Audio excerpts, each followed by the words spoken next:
ईश्वर सत्य है, सत्य ही शिव है और शिव ही सुंदर हैं।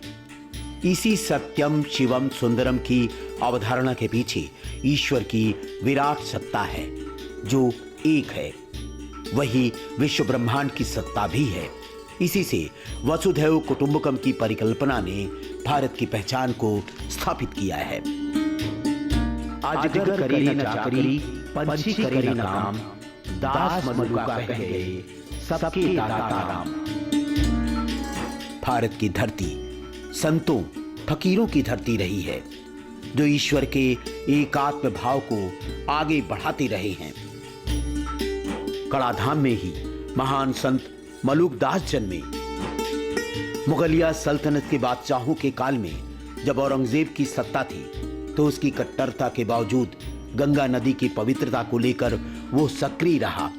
उन्होंने ईश्वर एक है की भावना को आगे बढ़ाया। उनकी याद में यहां आज भी प्रतिवर्ष अप्रैल के महीने में मेला लगता है और रोटी प्रसाद के रूप में बांटी जाती है। कड़ा में मलुकदास का जन्म हुआ जो आगे चलकर संत मलुकदास के रूप में प्रतिष्ठित हुए और उन्हें वही सम्मान मिला जो सूर, कबीर, तुलसी, मीराबाई, रूमी, गुरु नानक और चैतन्य महाप्रभु को मिला था।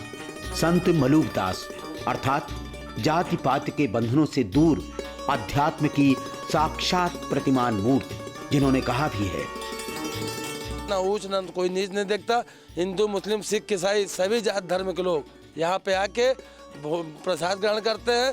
बड़ा उत्साह रहता है यहाँ पे। जाति पात पूछे नहीं कोई, हरि को भजे सो हरि का होई।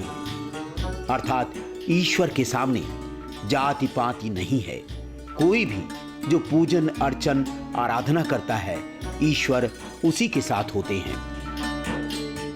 कड़ा प्राचीन, ऐतिहासिक और प्राण प्रतिष्ठित पौराणिक स्थली है। संत मलुकदास जिनका जन्म यहीं इसी प्राण स्थली में हुआ, यहीं इनकी समाधि भी है। कहते हैं कि 108 वर्षों तक वो जीवित रहे। औरंगजेब एक बार उन्हें बुलवाना चाहता था। उनके अधिकारी मीर ने उन्हें समझाया कि किसी फकीर को बिना उसकी मर्जी के बुलवाया नहीं जा सकता। मीर को औरंगजेब के दबाव में वहां जाना पड़ा। मजे की बात यह रही कि मीर फतेह अली खां वहां पहुंचा ही नहीं, बल्कि उसने संत मलुकदास के ज्ञान के आगे सजदा पढ़कर उनका वो भक्त बन गया। संत मलुकदास जी ने उसका नाम मीर माधव रख दिया। इनकी चर्चा बादशाह ने सुनी तो वहाँ से 3 सिपाही बाबा जी को बुलाने के लिए भेजे। वो फतेहपुर शहर में वो रुके और दोनों की ये मत थी कि हम बाबा जी को ज़बरदस्ती ले जाएंगे बादशाह के पास। फतेह खां जो था ये कहा ना, फ़कीरों से उलझना नहीं चाहिए। फतेह खां जो था ये धार्मिक विचार का था। वो आया, औरंगजेब का फरमान दिया और बोला कि हमारे बादशाह ने आपको बुलवाया है। बाबा जी ने इनका नाम रखा मीर माधव। मीर शब्द मुसलमान से लिया, माधव शब्द हिंदुओं से लिया। धर्म और जाति से परे ईश्वर की विराट सत्ता के सामने नतमस्तक संत की शक्ति के आगे औरंगजेब को भी झुकना पड़ा। इस पावन स्थली पर आप पहुंचिए। दिव्य पुरुष की शक्ति का प्रभाव वहां मुखरित होता जान पड़ता है और व्यक्ति अध्यात्म की शरण में स्वतः ही चला जाता है। अजगर करे न चाकरी, पंछी करे न काम, दास मलुका कह गए सबके दाता राम। माला जपौं न कर जपौं, जिभ्या कहो न राम, सुमिरन मेरा हरि करें मैं पायो विश्राम।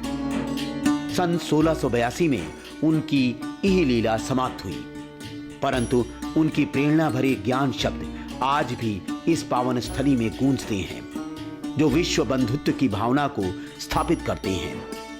उस महान संत मलुकदास का सीधा साक्षात्कार ईश्वर से हुआ माना जाता है। शायद उन्हें इसी वजह से त्रिमूर्ति यानी सत्यम, शिवम, सुंदरम का अंश भी माना जाता है। धर्म मजहब से ऊपर उठकर ईश्वर के प्रति समर्पण की भावना के उस महान प्रेरक पुरुष को शत शत नमन।